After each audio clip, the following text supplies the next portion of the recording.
Hello guys, welcome back to my channel. Welcome to Finance Market. Welcome to another video. Guys इस video के अंदर आलोक industry limited के quarter 2 के नतीजों की बात करेंगे। तो सबसे पहले आइए देख लेते हैं कि आज के दिन कारोबार की क्या सिचुएशन रही। रिज़ल्ट थोड़ा लेट अपडेट हुआ है, इसलिए आपको वीडियो थोड़ी लेट मिल रही है। अगर आप मुझे माफ़ कर दें इसके लिए तो बहुत अच्छा रहेगा। एक्चुअली मैं लेट इसलिए बना रहा हूँ क्योंकि रिज़ल्ट ही लेट आया है, लेट अपडेट हुआ है, तो उसको थोड़ा सा आप समझ सकते हैं। अगर हम आज की बात करें तो 25.45 की ओपन प्राइस के बाद 24.50 का लो 24.50 का लो बनाता है एंड 25.65 का हाई भी बनाता है। टोटल आज वॉल्यूम देखें तो 19.0 यानी 1,13,13,292 क्वांटिटीज़ यहाँ पे ट्रेड करेंगे। वहीं बीएससी के ऊपर 25,09,951 क्वांटिटीज़ ट्रेड हुई। बीएससी के ऊपर क्लोजिंग प्राइस दिया है 24.50 का, वहीं एनएससी के ऊपर 24.55 का क्लोजिंग प्राइस है आज के दिन, थर्सडे के दिन का 12 नवंबर को। मार्केट कैप अगर आप देखें तो 12,189.67 करोड़ है। लोअर सर्किट आज के लिए लगा था 24.5 का और अपर सर्किट 27.00 का। 52 वीक लो है 1.85 और 52 वीक हाई है 58.50। हम लोग रिजल्ट की तरफ बढ़ेंगे उससे पहले देख लेते हैं डिलीवरी। यहाँ पे देखें तो 35.95% की डिलीवरी ली गई है, वेरी बुलिश है टेक्निकली देखा जाए। और रिटर्न परसेंटेज तो देख करके आप वाकई में चौकन्ने रह जाएंगे।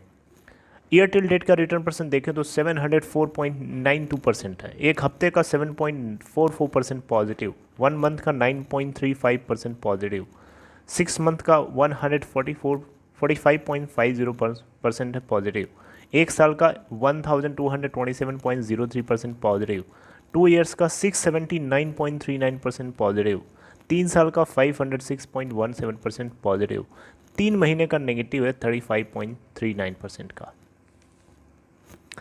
अब बात करते हैं रिज़ल्ट की। तो जो लोग इस बात को लेकर के काफ़ी डरे हुए थे कि रिज़ल्ट काफ़ी गंदा आएगा, उन लोगों को वाकई में रिज़ल्ट ये चौंका देगा। तो आइए देखते हैं। सबसे पहले हम लोग स्टैंड एलोन रिज़ल्ट की बात करेंगे, उसके बाद हम बात करेंगे कंपनी के कंसोलिडेटेड बिजनेस को लेकर के, उसका क्या रिपोर्ट है, उसकी क्या रिपोर्ट है। स्टैंड एलोन बिजनेस की बात कर रहे हैं तो आप मान के चलिए कि कंपनी के कोर बिजनेस की बात हो रही है, कंपनी की अपने फ्लैगशिप बिजनेस की बात हो रही है।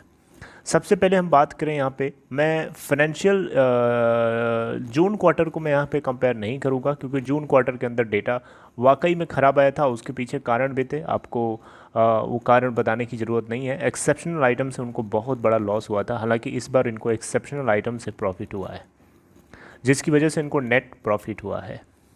आई होप कि ये स्क्रीन आपको विजिबल है। थोड़ा सा मैं और इसको जूम कर लेता हूँ। मैं सिर्फ और सिर्फ सितंबर क्वार्टर के डेटा को यहाँ डिस्कस करूँगा। ओके, सो इनकम की अगर हम बात करें तो टोटल जो इनकम हुई है कंपनी को इस क्वार्टर में 789.84 करोड़ की।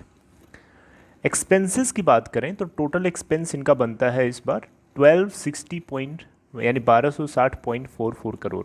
तो आप देख सकते हैं यहाँ पे कि टोटल एक्सपेंसेस इनके टोटल इनकम से ज़्यादा है, तो ऑब्वियसली इनको नेगेटिव लॉस होगा, प्रॉफिट तो होगा नहीं डेफिनेटली।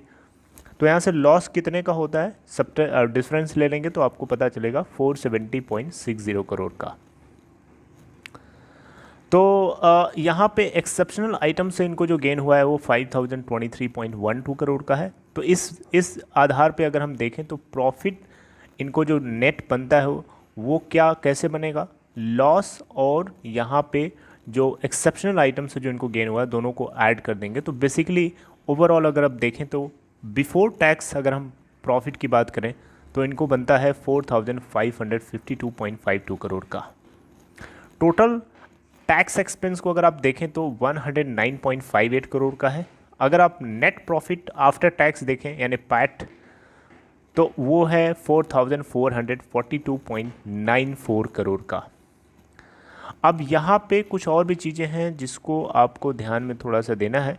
टोटल कॉम्प्रिहेंसिव इनकम की अगर हम बात करें तो उसमें जो अदर कॉम्प्रिहेंसिव इनकम होती है वो भी ऐड कर दी जाती है, हालांकि इस बार इनको अदर कॉम्प्रिहेंसिव इनकम ज़ीरो है। तो यहाँ पे टोटल कॉम्प्रिहेंसिव इनकम की अगर हम बात करें तो वो भी यही है 4492.94 करोड़ की। ओके, अब बात करते हैं कंसोलिडेटेड रिजल्ट की। तो कंसोलिडेटेड रिजल्ट में भी आप देख पा रहे हैं यहाँ पे स्क्रीन पे जो टोटल इनकम है इनकी 822.71 करोड़ है। टोटल एक्सपेंस इस बार इनका इस कंसोलिडेटेड में 1026.90 करोड़ है। और यहाँ पे इनको कुछ लॉस हुए हैं ऑपरेशन से पहले because of loss of joint ventures exceptional items and tax, वो है 204.19 करोड़। तो अगर आप देखें तो यहाँ पे इनको जो है लॉस बिफोर एक्सेप्शनल आइटम्स 204.44 और प्रॉफिट जो इनको हुआ है बिफोर टैक्स, टैक्स देने से पहले जो इनको नेट प्रॉफिट हुआ है वो है 4818.68 करोड़। टोटल टैक्स एक्सपेंस अगर आप यहाँ देखें तो 20.04 करोड़ है। और इस आधार पे अगर हम नेट प्रॉफिट अगर कैलकुलेट करें यानी पैट यानी प्रॉफिट आफ्टर टैक्स, तो वो आ जाता है 4798.64 करोड़ का। अदर कॉम्प्रिहेंसिव इनकम्स में यहाँ पे आपको बताना चाहूँगा आइटम्स जो सब्सिक्वेंटली रिक्लासिफाइड किए गए थे तो उसकी वजह से 38.19 और इनकम टैक्स से कुछ नहीं इनको मिला है, तो टोटल अदर कॉम्प्रिहेंसिव इनकम में वही ऐड हो जाती है 38.19 करोड़, जो कि टोटल कॉम्प्रिहेंसिव इनकम में जाकर के ऐड अप हो जाती है तो 4836.83 करोड़। अब इसके अलावा कुछ हम लोग बात कर लेते हैं कि कंपनी की टोटल एसेट्स वैल्यू और लायबिलिटीज़ की क्या वैल्यूज़ हैं। देखिए यहाँ पे बताना चाहूँगा, यहाँ पे भी आपसे मैं सितंबर 2020 क्वार्टर की ही मैं बात करूँगा। अगर हम एसेट्स की बात करें तो दो तरीके की एसेट्स होती हैं कंपनी के पास, non current assets and current assets. तो यहाँ पे हम लोग बात कर रहे हैं non current assets and current assets दोनों सितंबर 2020 क्वार्टर के लिए।